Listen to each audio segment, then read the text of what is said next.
Hello friends. நம்ம எல்லார் வீட்லேயும் பாத்ரூமில் டேப்ஸ் யூஸ் பண்ணிக்கிட்டு இருப்போம்.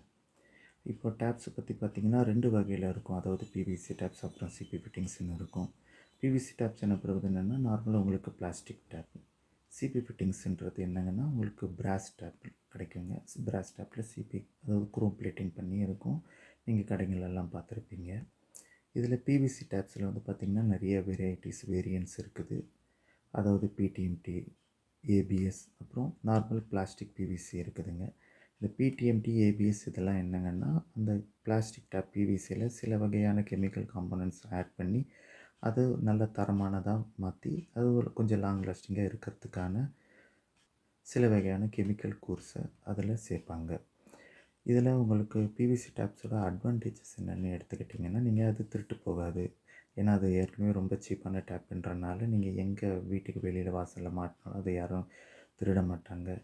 2வது உங்களுக்கு ரொம்ப சீப்பான விலையிலேயே கிடைக்கும் மார்க்கெட்டில். இப்போ சிபி ஃபிட்டிங்ஸ் பார்த்திங்கன்னா உங்களுக்கு பிராஸில் மேலே நிக்கல் குரோமிங் எனப்படும் ஒரு வகையான கெமிக்கல் ப்ராசஸ் ஆட் பண்ணி அதை குரோம் பிளேட்டிங் பண்ணுவாங்க அழகுக்காக. அதனால தான் உங்களுக்கு சில்வர் கலரில் மினுமினுன்னு இருக்கும் உங்களுக்கு. இதோட அட்வான்டேஜஸ்ன்னு பார்த்திங்கன்னா உங்களுக்கு லுக்ஸ் நல்லாயிருக்கும், நிறைய டிசைன்ஸ் கிடைக்கும், லாங் லாஸ்டிங்காக இருக்கும். ஏன்னா பிராஸ் உங்களுக்கு மெட்டல்ன்றனால லாங் லாஸ்டிங்காக கிடைக்கும். இன்னொன்று நீங்கள் இது உங்களுக்கு கொஞ்ச நாள் மாற்றணுன்னு நினச்சிங்கன்னா கூட மார்க்கெட்டில் நீங்கள் இதை எடைக்கு போட்டு ஒரு அதுக்கான பைபேக் மாதிரி நல்ல ஒரு ரேட்டும் உங்களுக்கு கிடைக்கும். இது உங்களுக்கு பிவிசியில் கிடைக்காது. இப்போ நம்ம நிறைய பேர் வீட்டில் சிபி ஃபிட்டிங்ஸ் ஆரம்பத்தில் மாட்டும்போது நல்ல பளபளப்பாக அழகாக இருக்கும். கொஞ்ச நாள் போக போக பார்த்திங்கன்னா அதில் ஒரு மாதிரி வெள்ளை கலரில் மேலே ஃபார்ம் ஆக ஆரம்பிக்கும். இன்னும் சில வீட்டில் பார்த்திங்கன்னா டாட்டாக அது மேலே கருப்பு புள்ளிகள் வர ஆரம்பிக்கும். இது ஏன் வருதுங்கன்னா நம்ம டேப்ஸை சரியாக பராமரிக்காதது தான் காரணம். அதுக்கு நம்ம ஒன்றும் பண்ண தேவையில்லைங்க. ஒரு சாஃப்ட் கெமிக்கல் மட்டும் யூஸ் பண்ணுங்கள். ஹார்டு கெமிக்கல் ஆசிடோ ஹார்பிக்கோ யூஸ் பண்ணக்கூடாது. நம்ம குளிக்கிற ஷாம்புவை ஜஸ்ட் அது மேலே வீக்லி ஒன்ஸ் அப்ளை பண்ணி ஒரு 2 மினிட்ஸ் விட்டுட்டு அது நல்லா கழுவினீங்கனாலே உங்களுக்கு லாங் லாஸ்டிங்காக வருஷ கணக்கில் அதே ஒரு மினுமினுப்போடையும் பளபளப்போடையும் இருக்கும். இதில் அந்த கருப்பாக டாட்டாக வர்றது என்னங்கன்னா உங்களுக்கு அது ஒரு வகையான ஃபங்கஸ். பார்த்திங்கன்னா நீங்கள் சரியாக பராமரிக்கலைன்னா அது மேலே உட்காந்து அந்த நிக்கல் குரோமிங்கை வந்து சாப்பிட ஆரம்பிக்கும்.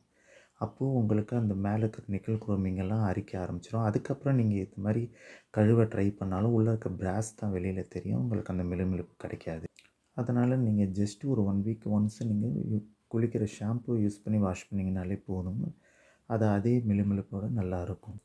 நீங்கள் நிறைய பேர் கேட்கலாம், அதாவது நான் பிவிசி டேப்ஸ் மாட்டியிருக்கேன், வருஷக்கணக்காக வெளியிலே இருக்குது, அது அந்தளவுக்கான அழுக்கெல்லாம் தெரியலையேன்னுட்டுன்னு. நீங்கள் நல்லா நோட் பண்ணிங்கன்னா தெரியும், நம்ம வீட்டு பாத்ரூம்லலாம் ஆகிற அழுக்கு மேக்ஸிமம் வெள்ளை கலரில் தான் இருக்கும். சோப் அழுக்குனாலேயோ இல்லை உப்பு கரையோ பார்த்திங்கன்னா ஒரு வெள்ளை கலரில் தான் இருக்கும். அது நம்ம வாங்குகிற பிவிசி டேப்ஸோட கலரு மேக்ஸிமம் ஒயிட்டாக இருக்கிற காரணத்தினால அது மேலே அந்த ஒயிட் கலர் அழுக்கு படிகிறனால நம்மளுக்கு அது தெரியாதுங்க. இதே சிபி குரோம்ன்றது ரொம்ப கிளாஸியாக பளபளன்னு இருக்கிறனால அது மேலே நம்மளுக்கு பளிச்சுன்னு தெரியுது. இதுதான் காரணம். இப்போ நம்ம அடுத்த வீடியோவில் ஒரு பிராண்டட் டேப்ஸுக்கும் லோக்கல் டேப்ஸுக்குமான, அதாவது நான் பிராண்ட் டேப்ஸுக்குமான வித்தியாசத்தை பற்றி பேசலாம். Thank you friends.